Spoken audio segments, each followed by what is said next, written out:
অতিথি জনাব আমির খসরু মাহমুদ চৌধুরী, সম্মানিত অতিথিবৃন্দ, আসসালামু আলাইকুম।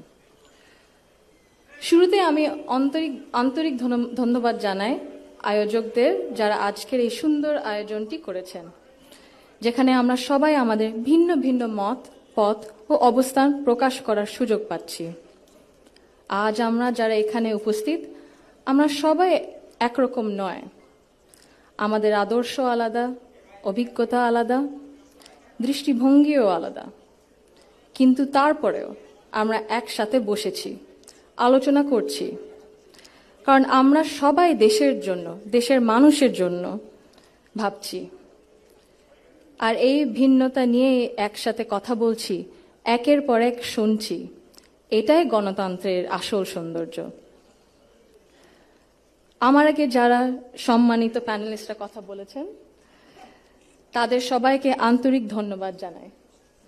আপনারা অনেক কিছু বলেছেন, হয়তো বা আমিও বলে ফেলবো, সো আমাদের একটা মাইন্ডসেটে আই থিঙ্ক সিমিলারিটি আছে। আমার খুব ভালো লেগেছে শুনে। আমি আজ এখানে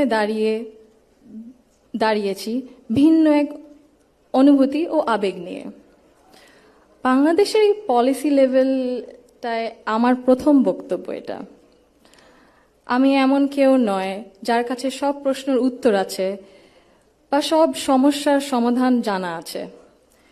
তবু আমি বিশ্বাস করি, নিজের ছোট্ট জায়গা থেকেও সমাজের জন্য, দেশের জন্য কিছু করার আন্তরিকতা আমাদের সবার মধ্যে থাকা উচিত। আজ আমি এসেছি শুধু শুনতে, শিখতে এবং একসাথে কাজ করার মনোভাব নিয়ে এগিয়ে যেতে। Today's dialogue is about women shaping the nation. But before we speak about shaping the future, we must be honest about the everyday lives, realities shaping women's lives in Bangladesh. My earliest understanding of women's roles in society came from my family, as it does for most of us. Long before we encounter policies or laws or institutions, our homes become our first classrooms. They teach us what is possible, what is acceptable, and what is expected.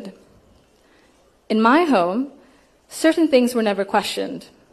It was never questioned whether a woman could pursue an exemplary medical career while raising a family.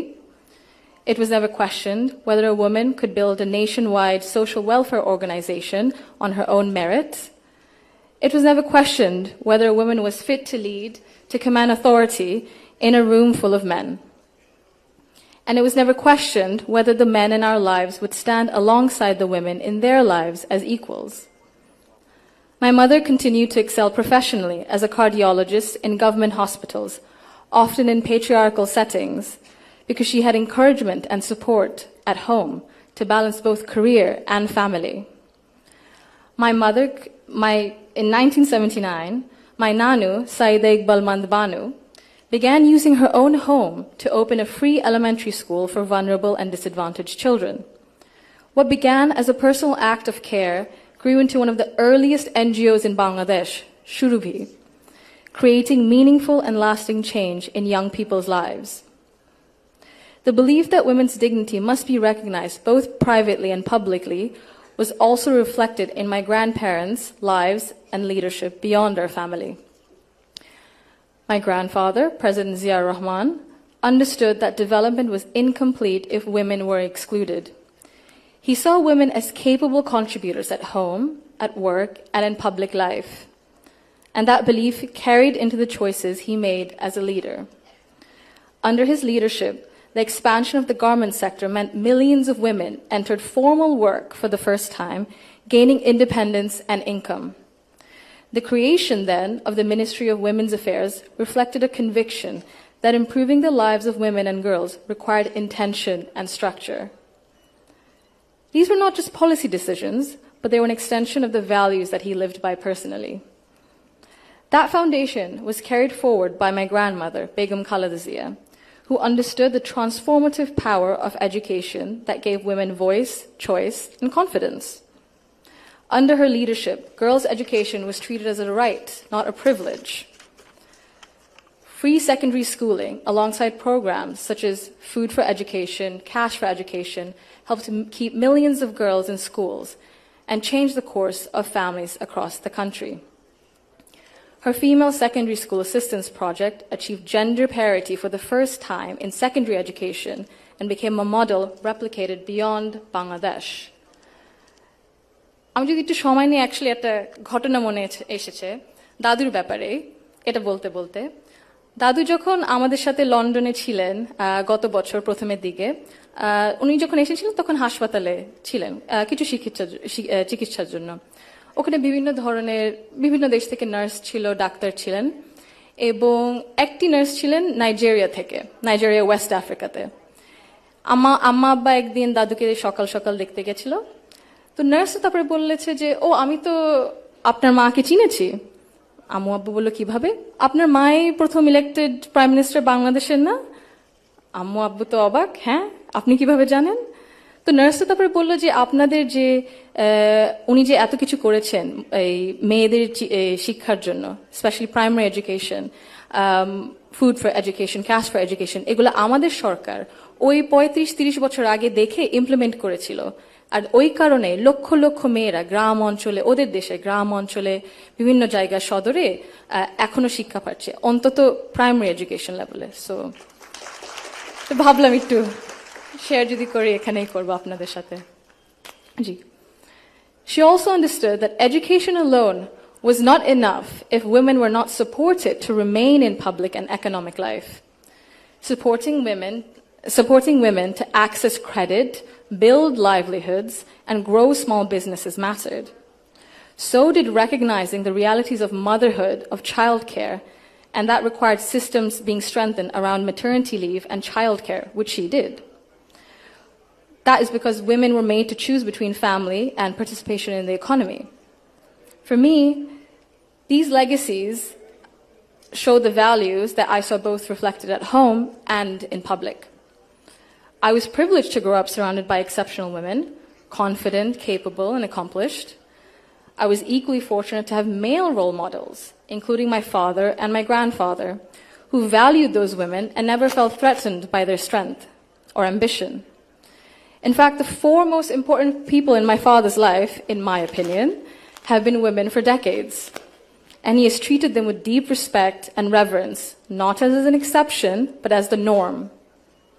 Because of this, I grew up with what I now recognize was a skewed understanding of society. Living between Bangladesh and the UK taught me something important. Policies and access alone do not create equality. You can expand education, pass laws, set national targets, but if social norms and daily expectations and mindsets remain unequal, empowerment remains fragile. This is not about overt discrimination. Inequality often survives through habit and comfort, through what feels normal.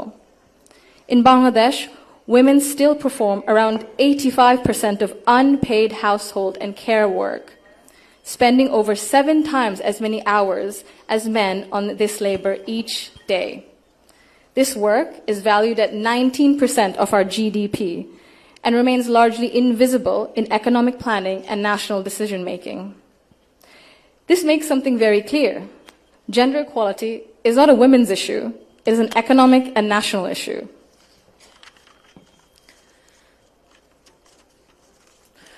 When women carry the bulk of responsibility, their participation in the formal economy suffers. Despite significant gains in girls' education, women's labor force participation in Bangladesh remains below 40% compared to over 80% for men. Women are far more likely to step back from paid work after marriage or childbirth, not because they lack ability or ambition, but because systems assume they will absorb the cost. This imbalance begins early. Girls are expected to adjust their ambitions around family needs, while boys are rarely taught that responsibility and care are shared obligations. Over time, this became structural and progress stalls. Women are already leaders, and many of those leaders are in this room today. Women who have carried institutions, families, movements, and communities forward, generation after generation. Bangladesh's progress bears your fingerprints, even when history has not always said your name out loud. This brings me to a central point. Belief means nothing without action. To the men among us, our fathers, our brothers, our sons, our husbands, our colleagues and friends, your support for women's rights matters. Your celebration of women's success matters, but equality cannot survive on words alone. If systems and expectations continue to rely on women's sacrifice as the default, inequality continues comfortably. Fathers, in particular, I believe, have a unique role in breaking this cycle. I'm an only child, and I never was once made to feel that my parents wished for a son instead. My father once scolded someone for even asking that question. He understood that while I was treated with respect and care at home, the world outside would not always be the same. So he made sure that I could navigate it with confidence. What shaped me were not his speeches, but his consistency. Through his daily choices, he showed me what I should expect from the world. This is how change becomes sustained. When men confront in our lives, in our homes, unconscious bias honestly and model their behavior through respect and action, they create space for women not just to survive, but to thrive. In Bangladesh, the cost of inaction is visible. Girls' dropout rates sharply rise during adolescence. Women in public life, in leadership, face harsher judgment. In Bangladesh alone, there's a statistic that 78% of women have faced harassment online, primarily from Facebook. Education and opportunity collapse if inequality at home and in mindset remains untouched. And for a country facing climate change, economic and political transition, demographic pressure, Bangladesh cannot afford to sideline half its population through exhaustion and social expectation. When women are welcomed rather than sidelined, they do not only change their own lives, they change the future of their families and the future of the nation. If Bangladesh wants real progress, not symbolic success stories, but sustained national development, then empowerment cannot stop only at classrooms, only in offices or policies. They must reach our homes, our institutions, and our mindsets. And it must be the responsibility of all of us. I thank you all for engaging in an inclusive dialogue today that reflects the true spirit of progress. Thank you. Thank you so much for your valuable opinion and remarks, Barrister Zaima Rahman. May I kindly request you to be seated on the stage with us.